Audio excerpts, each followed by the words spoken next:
हर हर महादेव। ओम नमः शिवाय। भक्ति सागर 1260 राधे चैनल में आप सभी भक्तों का स्वागत है।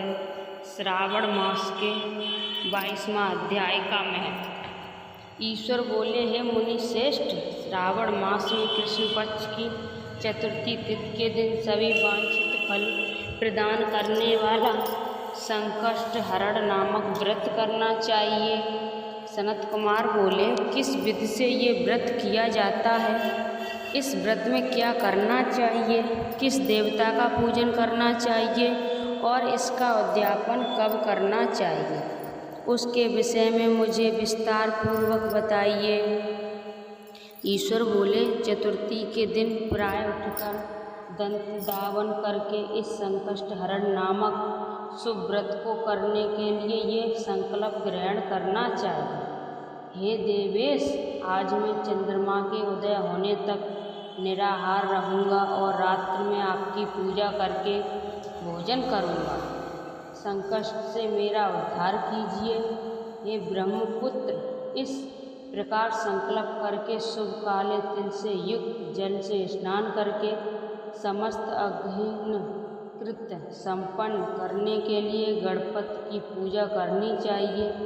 बुद्धिमान को चाहिए कि 3 माह से अथवा उसके आधे परिणाम अथवा 1 माह से सुवर्ण से अथवा अपनी शक्ति के अनुसार सुवर्ण की प्रतिमा बनाकर सुवर्ण के अभाव में चांदी अथवा तांबे की प्रतिमा सुखपूर्वक बनाएं।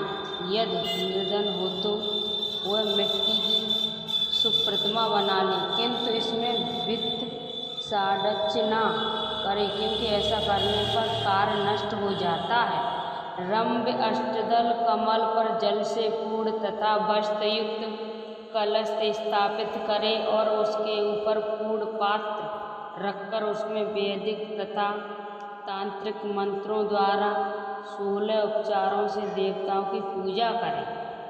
ये विप्र, तिल युक्त 10 उत्तम मोदक बनाए, उनमें से 5 मोदक देवता को अर्पित करें और 5 मोदक ब्राह्मण को प्रदान करें। भक्ति भाव से उस विप्र की देवता की भांति पूजा करें और यथाशक्ति दक्षिणा देकर ये प्रार्थना करें कि विप्रवरी, आपको नमस्कार है। हे देव, मैं आपको फल तथा दक्षिणा से युक्त 5 मोदक प्रदान करता हूँ। हे दिव्य श्रेष्ठ, मेरी विपत्ति को दूर करने के लिए इसे ग्रहण कीजिए। हे विप्ररूप गणेश्वर, मेरे द्वारा जो भी शून्य अथवा अधिक दिव्यहीन कृत किया गया वह सब पूर्णता को प्राप्त हो। इसके बाद स्वादिष्ट अन्न से ब्राह्मणों को प्रसन्नतापूर्वक भोजन कराएं। उसके बाद चंद्रमा को अर्घ्य प्रदान करें। उसका मंत्र प्रारंभ से सुनिए। हे क्षीर सागर से प्रद्भूत, हे सुधा रूप, हे निराकार, हे गणेश की प्रीति को बढ़ाने वाले मेरे द्वारा किए गए अर्घ्य को ग्रहण कीजिए। इस विधान के लिए करने पर गणेश्वर प्रसन्न होते हैं और वांछित फल प्रदान करते हैं।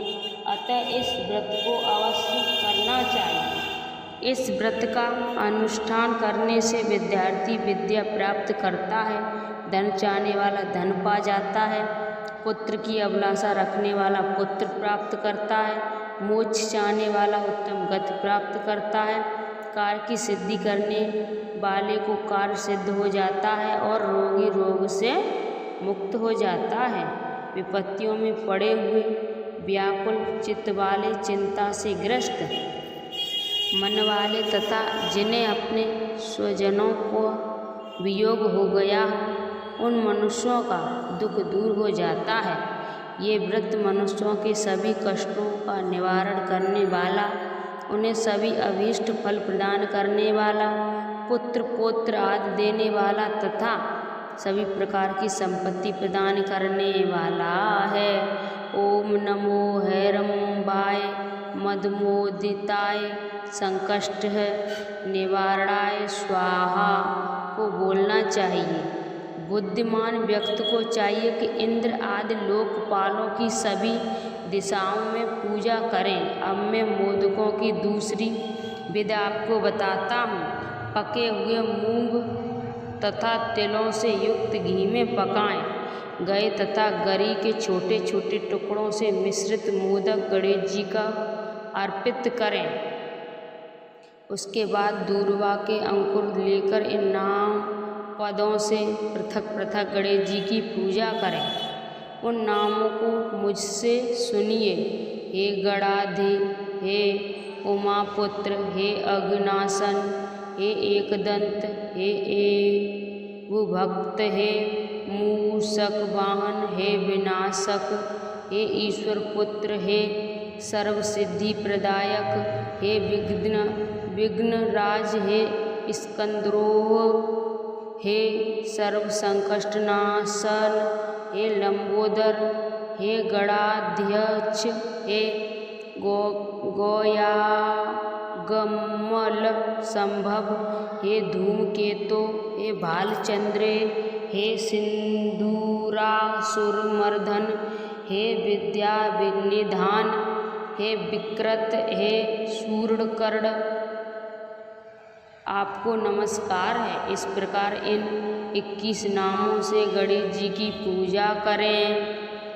उसके बाद भक्ति से नम्र होकर प्रसन्नता विधि से गणेश देवता से इस प्रकार प्रार्थना करें। हे विघ्नराज, आपको नमस्कार है। ये उमापुत्र है अग्नाशक, जिस उद्देश्य में मैंने यथाशक्ति आज आपका पूजन किया है, उससे प्रसन्न होकर शीघ्र ही मेरे हृदय स्थिति मनोरथों को पूर्ण कीजिए। हे प्रभु, मेरे समक्ष उपस्थित विविध प्रकार से समस्त विघ्नों का नाश कीजिए। मैं यहाँ सभी कार्य आपकी ही कृपा से करता हूँ। मेरे शस्त्रों की वृद्धि का नाश कीजिए तथा मित्रों की उत्पत्ति कीजिए। इसके बाद 108 आहुति देकर होम करें। उसके बाद व्रत की संपूर्णता के लिए मोदकों का वाहन प्रदान करें। उस समय ये कहें, गणेश जी की प्रसन्नता के लिए मैं 7 लड्डुओं तथा 7 मोदकों का वाहन फल सहित ब्राह्मणों को प्रदान करता हूँ। तदनंतर से सप्तम पुण्यदायिती कथा सुनकर इस मंत्र के द्वारा 5 बार प्रसन्नपूर्वक चंद्रमा को अर्घ्य प्रदान करें। क्षीरोत्रा वसभूत अत्रिगोत्र समुद भवन ग्रहाडारह महादंतरोड़िया सहित ससिन क्षीर सागर से उत्पन्न तथा अत्रि गोत्र में उत्पन्न है। चंद्र रोहिणी सहित आप मेरे द्वारा प्रसिद्ध अर्घ को स्वीकार कीजिए। उसके बाद अपने अपराध के लिए देवता से क्षमा प्रार्थना करें और अपने सामर्थ्य के अनुसार ब्राह्मणों को भोजन कराएं तथा ब्राह्मणों को अर्पित किया जो उसके अभिष्ट भोजन को स्वयं ग्रहण करें। मौन होकर 7 गिलास ग्रहण करें और अशक्त हो तो इच्छा अनुसार भोजन करें। इसी प्रकार 3 मास अथवा 4 मास तक विधान पूर्वक इस व्रत को करें। उसके बाद बुद्धिमान को चाहिए कि 5वें महीने में उद्यापन करें। उद्यापन के लिए बुद्धिमान को अपने सामर्थ्य के अनुसार स्वर्णमयी गणेश प्रतिमा बनानी चाहिए। उसके बाद उस भक्ति संपन्न मनुष्य को पूर्वोक्त विधान से चंद्रमा, सुगंधित दिव्य तथा अनेक प्रकार की सुंदर पुष्पों से पूजा करनी चाहिए और एकाग्रस होकर नारिकेल फल से अर्घ्य प्रदान करना चाहिए। प्रयास से युक्त सूप में फल रखकर और उसे लाल वस्त्र से लपेटकर ये वाहन वक्त ब्राह्मणों को प्रदान करें। साथ ही स्वर्ण की गणपति की प्रतिमा भी दक्षिणा सहित उन्हें दें। व्रत की पूर्णता के लिए 1 आंडक तिल का दान करें।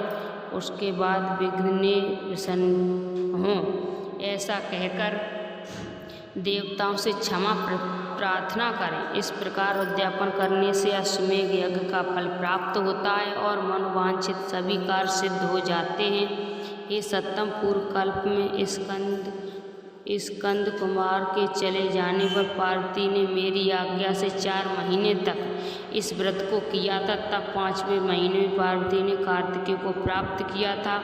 समुद्र पानी के समय अगस्त्य जी ने इस व्रत को किया था और 3 माह से विघ्नेश्वर की कृपा से उन्हें सिद्धि प्राप्त कर ली। हे विप्रेंद्र, राजा नल के लिए दमयंती ने 6 महीने तक इस व्रत को किया था। तब नल को खोजती हुई दमयंती को वे मिल गई। जब चित्रलेखा अनिरुद्ध को बाणासुर के नगर में ले गई थी, तब वह कहा गया कि उन्हें कौन ले गया। ये सोचकर प्रद्युम्न व्याकुल हो गए। उस समय प्रद्युम्न को पुत्र शोक से पीड़ित देखकर रुक्मिणी ने प्रेमपूर्वक उससे कहा, हे पुत्र, मैंने जो व्रत अपने घर में किया था उसे मैं बताती हूँ, इसे ध्यानपूर्वक सुनो। बहुत समय पहले जब राक्षस तुम्हें उठा ले गया था, तब तुम्हारे वियोग जग दुख के कारण मेरा हृदय विदीर्ण हो गया था। मैं सोचती थी कि मैं अपने पुत्र का अति सुंदर मुख कब देखूंगी। उस समय अन्य स्त्री के पुत्रों को देखकर मेरा हृदय विदीर्ण हो जाता था कि कहीं अवस्था साम से ये मेरा ही पुत्र तो नहीं है। इसी चिंता में व्याकुल हुए मेरे अनेक वर्ष व्यतीत हो गए। तब देवयोग से लोमस मुनि मेरे घर आ गए।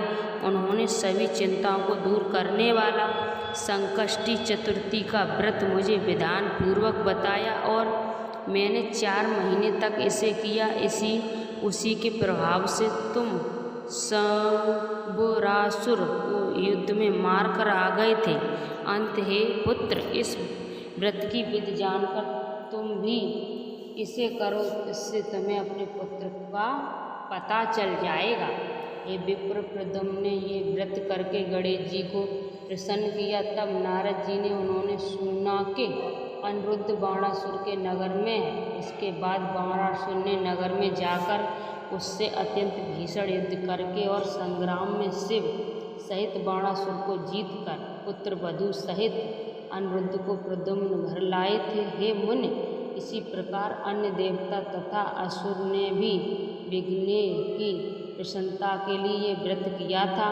हे सनत कुमार, इस व्रत के सम्मान सभी स्त्रियां देने वाला, सिद्धियां देने वाला इस लोक में कोई भी व्रत, तप, दान और तीर्थ नहीं है। बहुत कहने से क्या लाभ, इसके तुल्य कार्य सिद्ध करने वाला दूसरा कुछ भी नहीं है। अभक्त, नासिक तथा सट को इस व्रत को उपदेश नहीं करना चाहिए, अपितु पुत्र, शिष्य, श्रद्धालु तथा सज्जन को इसका उपदेश करना चाहिए। हे विप्रे, हे धर्मिष्ठ, हे विद्यानंदन, तुम मेरे प्रिय हो तथा लोकोपकार करने वाले हो, अतः मैंने तुम्हारे लिए इस व्रत का उद्देश्य किया है। हर हर महादेव। बोलिए भोलेनाथ की जय। श्रावण मास के 22वें अध्याय का महत्व समाप्त। बोलिए भोलेनाथ की जय। श्रावण मास के 23वां अध्याय का महत्व। ईश्वर बोले, हे सनत कुमार, श्रावण मास में कृष्ण पक्ष की अष्टमी को वृष के चंद्रमा में अर्धरात्रि में इस प्रकार के शुभ योग में देवकी ने वसुदेव से श्री कृष्ण को जन्म दिया। भारत में पश्चिमी प्रदेश में युगांत तिथि के अनुसार मास का नामकरण होता है। अतः श्रावण कृष्ण अष्टमी को भाद्रपक्ष अष्टमी समझना चाहिए। सूर्य के सिंह राशि में प्रवेश करने पर इस श्रेष्ठ महोत्सव को करना चाहिए। सप्तमी के दिन अल्पाहार करें। इस दिन दंत धावन करके उपवास के नियम का पालन करें और जितेंद्रिय होकर रात में शयन करें। जो मनुष्य केवल उपवास के द्वारा कृष्ण जन्माष्टमी का दिन व्यतीत करता है, वह 7 जन्मों के लिए पापों से मुक्त हो जाता है, इसमें संदेह नहीं है। पापों से मुक्त होकर गुणों के साथ जो वास होता है, उसी को सभी भोगों से रहित उपवास जानना चाहिए। अष्टमी के दिन नदी आदि के निर्मल जल में नदी आदि के निर्मल जल में तिलों से स्नान करके किसी उत्तम स्थान में देवकी का सुंदर सूत का गृह बनाना चाहिए, जो अनेक वर्णों से वस्त्रों, कलशों, फलों, पुष्पों तथा दीपों से सुशोभित हो और चंदन तथा अगरू से सुभाषित हो। उसमें हरिवंश पुराण के अनुसार गोकुल लीला की रचना करें और उसे बाजों की ध्वनि तथा नृत्य, गीत आदि मंगलों से सदा युक्त रहें। उस गृह के मंदिर में षष्ठी देवी की प्रतिमा सहित स्वर्ण, चांदी, ताम्र, पीतल, मिट्टी, कांस अथवा मणि के अनेक रंगों से लिखी हुई श्री कृष्ण की प्रतिमा स्थापित करें। वहाँ 8 शक्ल वाले पलंग, उसके ऊपर सभी शुभ लक्षणों से संपन्न सुप्तावस्था वाली देवी की मूर्ति रखकर उन सबको एक मंच पर स्थापित करें और उस पर्यक में स्तनपान करते हुए सुप्त बाल रूप श्री कृष्ण को भी स्थापित करें। उस सूत का गृह में एक स्थान पर कन्या को जन्म दी हुई यशोदा को भी कृष्ण के समीप लिखें। साथ ही साथ जोड़े हुए देवताओं, यक्षों, विद्याधरों तथा अन्य देव योगिनी को भी लिखें और वहाँ पर खड़ग तथा ढाल धारण करके खड़े हुए वासुदेव को भी लिखें। इस प्रकार कश्यप के रूप में अवतरणी वसुदेव जी, अतिथि स्वरूप की देवकी शेषनाग के अवतार बलराम, अतिथि के ही अंश में प्रसूति यशोदा, दक्ष प्रजापति के अवतार नंद, ब्रह्मा के अवतार गर्ग, 4 सभी अप्सराओं के रूप में प्रकट, गोविंद का व्रत, देवताओं के रूप में जन्म लेने वाले गोपगण, कालनेमी स्वरूप कंस, उस कंस के द्वारा ब्रज में भेजे गए वृषासुर, बत्यासासुर, कुपोल या पीठ केसी आदि असुर, हाथों में शास्त्र लिए हुए दानव तथा यमुनादय में स्थित कालिक नाग के उन सबको वहाँ चित्रित करना चाहिए।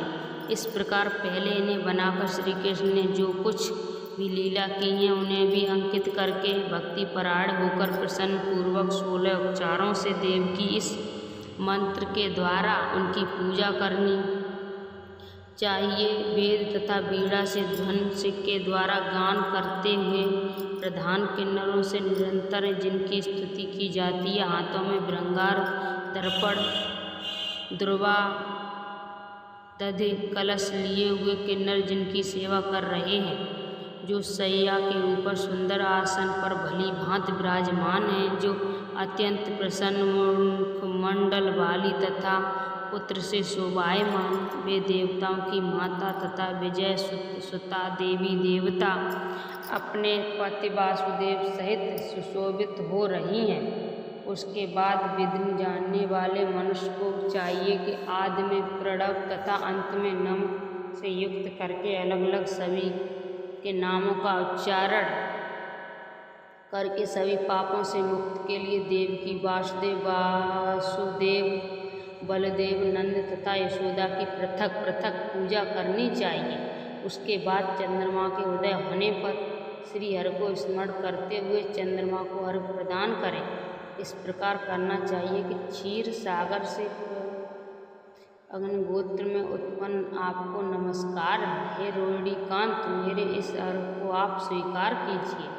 देवकी के साथ वासुदेव, नंद के साथ यशोदा, रोहिणी के साथ चंद्रमा और कृष्ण के साथ बलराम विधिवत पूजा करके मनुष्य कौन सी परम दुर्लभ वस्तु को नहीं प्राप्त कर सकता। कृष्ण जन्माष्टमी का व्रत 1 करोड़ एकादशी के व्रत के समान होता है। इस प्रकार से उस रात पूजन करके प्राप्त नवमी तिथि को भगवती का जन्म महोत्सव वैसे ही मनाना चाहिए जैसे श्री कृष्ण का हुआ था। उसके बाद भक्ति पूर्वक ब्राह्मणों को भोजन कराना चाहिए और उन्हें जो जो अभीष्ट हो गोधन आदि प्रदान करना चाहिए। उस समय ये कहना चाहिए कि श्री कृष्ण मेरे ऊपर प्रसन्न हो, गौ तथा ब्राह्मणों का हित करने वाले आप वासुदेव को नमस्कार है, शांति हो, कल्याण हो, ऐसा कहकर उनका विसर्जन कर देना चाहिए। उसके बाद मौन होकर बंधु बांधवों के साथ भोजन करना चाहिए। इस प्रकार जो प्रत्येक वर्ष विधान पूर्वक कृष्ण तथा भगवती का जन्म महोत्सव मनाता है वह यथोक्त फल प्राप्त करता है। उसे पुत्र, संतान, आरोग्य तथा अतुल सौभाग्य प्राप्त होता है। वह इस लोक में धार्मिक बुद्धि वाला होकर मृत्यु के बाद वैकुंठ लोक में जाता है। हे सनत कुमार, अब इसके उद्यापन का वर्णन करूँगा। इसे किसी पुण्य दिन में विधिपूर्वक करें। एक दिन पूर्व एक बार भोजन करें और रात में हृदय में विष्णु का स्मरण करते हुए शयन करें। इसके बाद प्रायःकाल संध्या आदि कृत संपन्न करके ब्राह्मणों स्तिस्त वाचन कराएं और आचार्य का वरण करते विषयों की पूजा करें।